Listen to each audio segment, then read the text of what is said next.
Join us for a chilling journey into one of South Korea's most disturbing cybercrime investigations. In the shadows of the internet, detectives race against time to unravel a complex web of digital exploitation that would shake a nation to its core.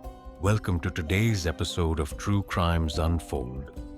Please note that events and scenarios in this video may be graphic for some viewers. Discretion is advised.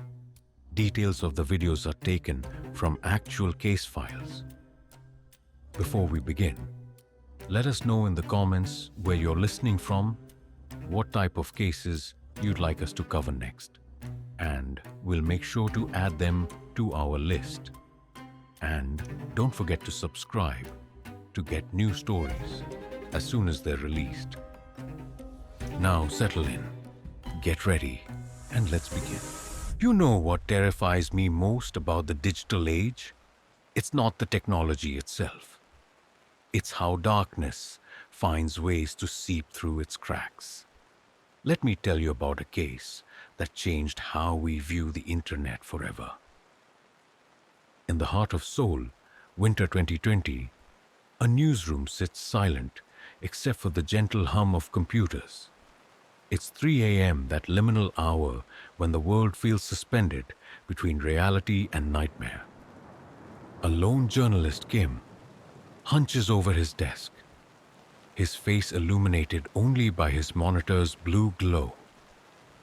His coffee has long gone cold, forgotten as his eyes scan through encrypted messages that would soon unravel the largest digital crime network in South Korean history. The message that started it all appears on his screen. A simple link, anonymous sender. Kim hesitates, cursor hovering over it. 20 years of investigative journalism has taught him that some doors, once open, can never be closed again. What he discovers in the next few hours would shake the foundations of South Korean society. A vast underground network, operating not in the dark web shadows, but in plain sight on one of the world's most popular messaging apps. The architect of this network wasn't some shadowy figure hiding in a basement. They called him the Doctor. And he had turned digital exploitation into a terrifyingly efficient business.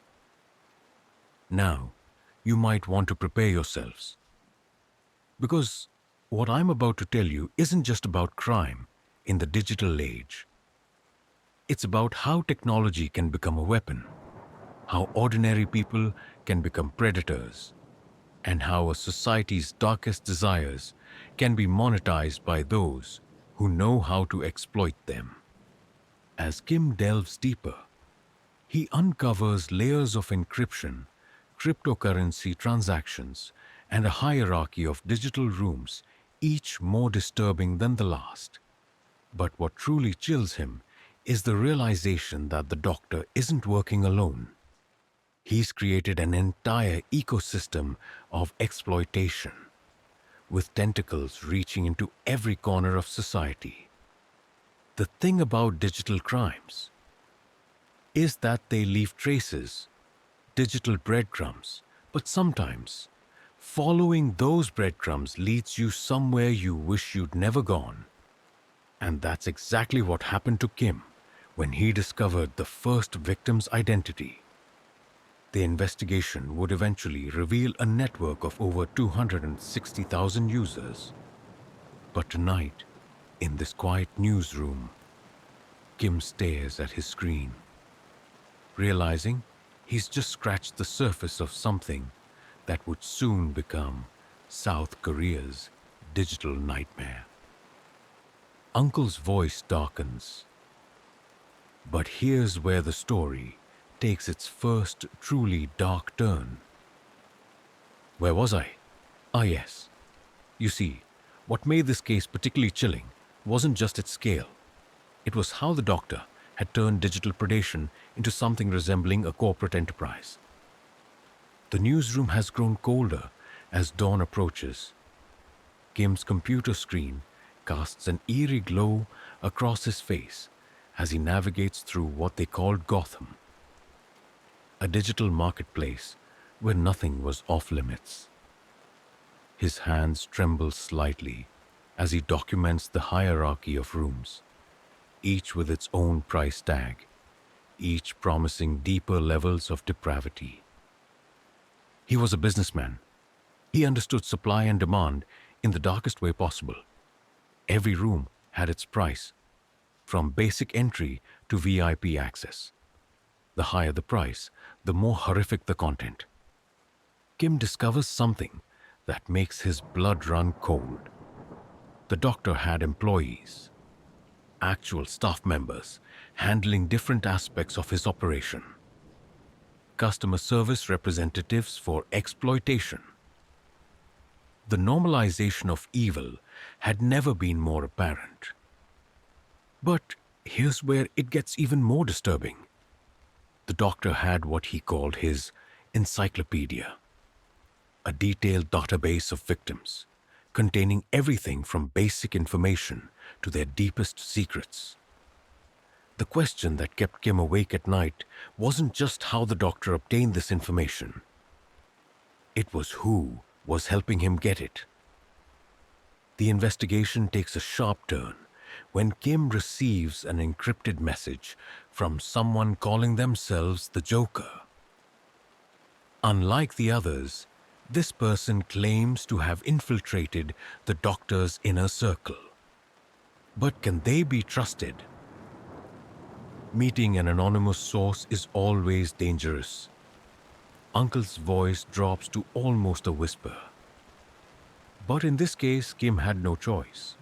The meeting was set for one of Seoul's busiest subway stations, the 7-Eleven near Panang Station. What Kim didn't know was that he was walking into a carefully orchestrated game of cat and mouse. The station that day was like any other, crowded with commuters, the air thick with the smell of street food and diesel. Kim wore his black jacket as agreed, scanning the crowd for someone in white. What happened next would change the course of the entire investigation. People rushed to help. Cameras were drawn to the accident. Perfect cover for a clandestine meeting. And there, standing perfectly still amidst the chaos, was a figure in a white puffer jacket, the Joker. What the Joker revealed about the doctor's true identity and connections would shake South Korean society to its core. But more importantly, it would reveal something even more terrifying. The doctor wasn't the only one. There was someone else. Someone who made the doctor look almost tame in comparison. Someone they called God.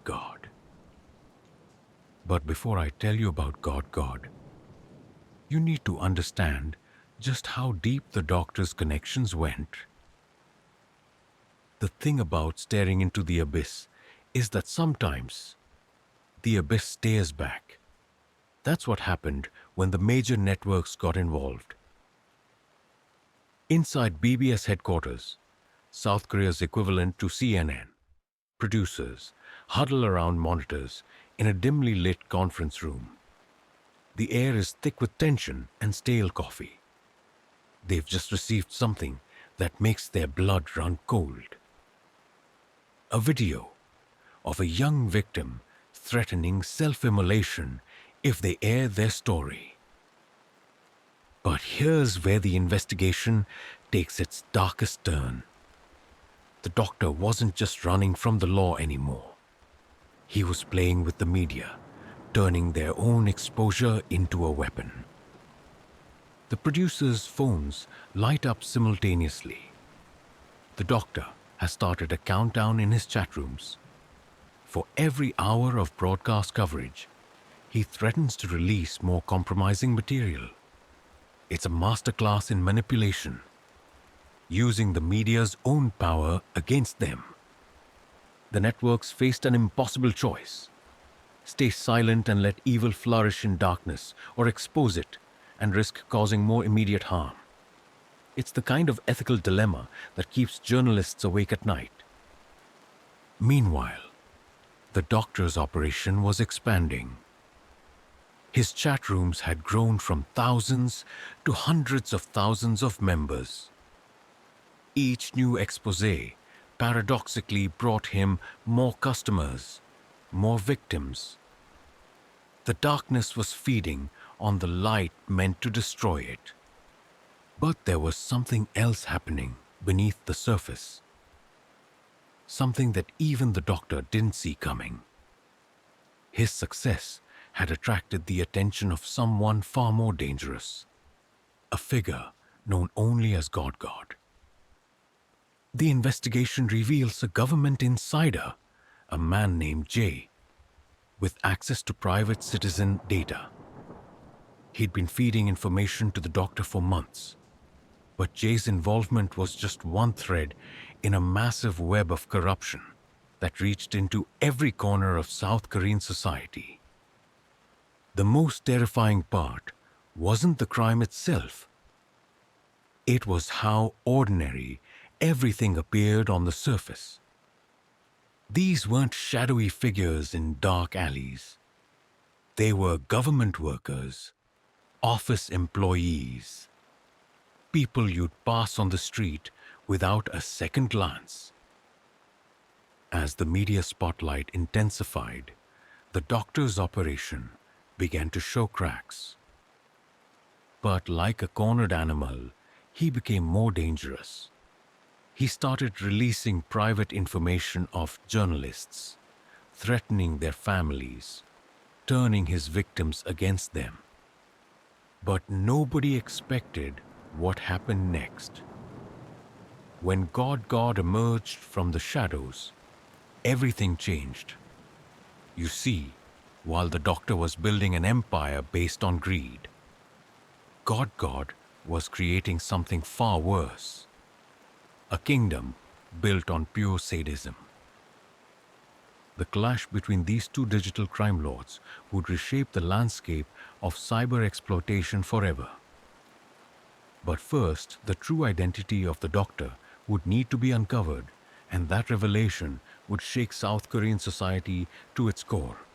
Now, let me tell you about the day the doctor's mask finally began to slip. You know what's worse than a monster? Two monsters trying to prove who's more terrifying. That's what happened when God returned from his 11-month silence.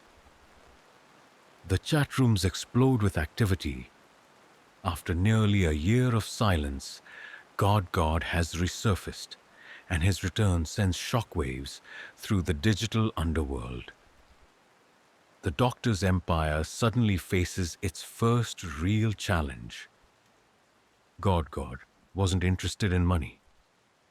He was interested in something far more disturbing, pure chaos. While the doctor built his empire on cryptocurrency and blackmail, God gave away his content freely, spreading destruction for the sheer pleasure of it. In the newsrooms across Seoul, journalists watch as these two digital crime lords begin their deadly game of chess. The doctor's methodical business approach versus God's anarchic brutality. But the true victims caught in the crossfire were the countless lives being destroyed. Sound design. Rain begins to fall, distant thunder. Their rivalry revealed something crucial. Uncle's voice drops lower. The doctor had been maintaining a careful balance, keeping his operation just controlled enough to avoid massive police attention. But God wanted to burn everything down. The investigation takes a stunning turn when God makes his first direct contact with the doctor. Their conversation, later leaked to investigators, reveals a chilling proposal, a mutual destruction pact. If either falls, they'll release everything, destroying countless lives in the process. Heartbeat effect builds. But here's where it gets even more twisted. Uncle stokes the fire, sparks flying. The doctor's careful empire began showing cracks. His employees, his carefully vetted customers, his cryptocurrency trails, all began unraveling as God systematically attacked his operation. The media coverage reaches a fever pitch. SBS and JTBC, Korea's major networks, face impossible decisions as both the doctor and God begin targeting their staff. Journalists receive threats, their personal information leaked, their families endangered. The most terrifying part? Uncle's voice barely above a whisper. These weren't just random threats. They knew details about the journalists' lives that weren't public. Someone on the inside was feeding them information. The question was who? A breakthrough comes from an unexpected source. A former employee of the doctor, someone who'd worked in his vetting operation, reaches out to the investigators. Their testimony would finally reveal the elaborate infrastructure behind the doctor's operation, and potentially his true identity.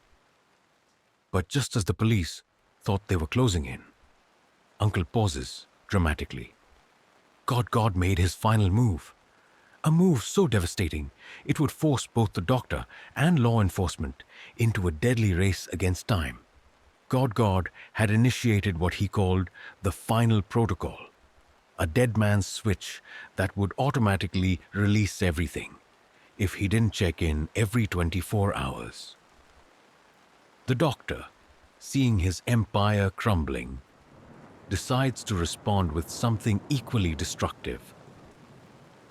But before I tell you about the final confrontation, you need to understand just how deep the corruption went. The thing about digital crimes is that they never truly end. Even after the perpetrators are caught, their actions continue to ripple through cyberspace like echoes in an infinite void. The investigation reaches its breaking point when the police cyber unit makes a startling discovery. The doctor's elaborate encryption wasn't just protecting his identity, it was hiding a connection to someone within the government's own cybersecurity department. The pieces finally began falling into place. Uncle leans closer to the fire. Jay wasn't just any government employee. His obsession with his middle school teacher had evolved into something far more sinister. A systematic exploitation of the government's own databases. As investigators close in, the doctor makes his final play. A message appears simultaneously across all his chat rooms. Initiate Protocol 0. Within seconds, thousands of automated messages begin releasing sensitive information across the internet. But here's where fate played its cruel hand. Uncle's voice drops to a whisper. God had anticipated this move. His own dead man's switch had already begun its countdown, creating a perfect storm of digital destruction. The race against time becomes desperate. Police cyber units work frantically to contain the information breach while field units mobilize across Seoul. The doctor's empire begins to crumble as his own employees, sensing the end, start turning on each other. It wasn't sophisticated cyber tracking or brilliant detective work that brought down the doctor. It was something far more basic: human error. A single cryptocurrency transaction, traced through blockchain analysis, leads investigators to a residential address in Seoul. The man they find there isn't the monster they expected.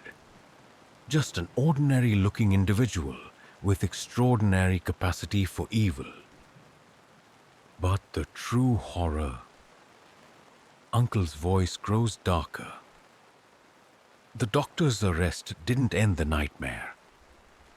God remained at large, and worse still, dozens of copycat operations had already sprung up, learning from the doctor's methods and mistakes. The aftermath reveals the true scope of the operation. Over 260,000 users, countless victims, and a digital infrastructure that had infiltrated every level of society. The doctor's empire had fallen, but the darkness he'd unleashed would prove harder to contain. Today, Uncle's voice carries a note of warning. The doctor sits in a prison cell, but his digital legacy continues to haunt cyberspace. God's whereabouts remain unknown, and the chat rooms, they've evolved, becoming harder to track, harder to infiltrate. The most chilling part, Uncle's final words. This case didn't just expose a criminal enterprise. It revealed something far more disturbing about our digital society. In the end, the doctor didn't create the darkness. He simply found a way to monetize what was already there.